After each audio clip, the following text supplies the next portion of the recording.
Program za aktivno učešće zajednica koji sprovodi Mercy Corps, a finansira Američka agencija za međunarodni razvoj, organizovao je tokom leta i jeseni 2013. godine studijske posete proizvođača i prerađivača jagodastog voća sa Kosova.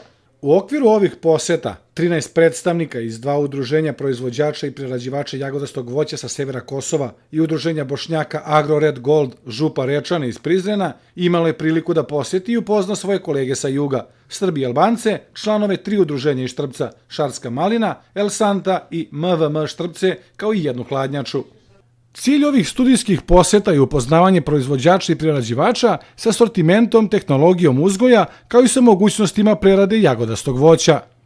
Dragan Radosavljević, uzgajivač jagodastog voća iz Borčana, nalazio se u grupi koja je nedavno imala priliku da poseti kolege sa juga. Ja sam tek početnik, zasadio sam negdje oko 20 ari, imam kap po kap.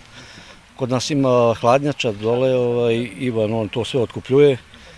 Što se tiče prodaje nije problem, samo je problem da se što više proizvede, sad za sad, pošto nas malo ima. Drago mi je što sam vidio nove sorte koje su i dalje rađaju. Ja sam već stupio u kontakt sa ljudima da kod sebe uzem sadni materijal i nadam se da će ovo isto kod mene da uspe dobro. I tako da drago mi je što sam upoznao dobre ljude, radne ljude i pokušat ću ja da budem jedan od njih. Krajem jula ove godine 10 članova udruženja Park iz Novog Brda i Šarska Malina iz Štrpca, kao i ženskog udruženja uzgajivača jagoda El Santa, posjetilo je kolege u selu Gnježdane i Belom Brdu na severu Kosova, kao i hladnjaču As Promet koja se nalazi u Leposaviću. Pored ostalog, ove posete su imali za cilj da se kolege međusobno upoznaju, razmene iskustva i stečena znanja, kao i da ispitaju tržišne mogućnosti i ugovore eventualnu saradnju u budućnosti.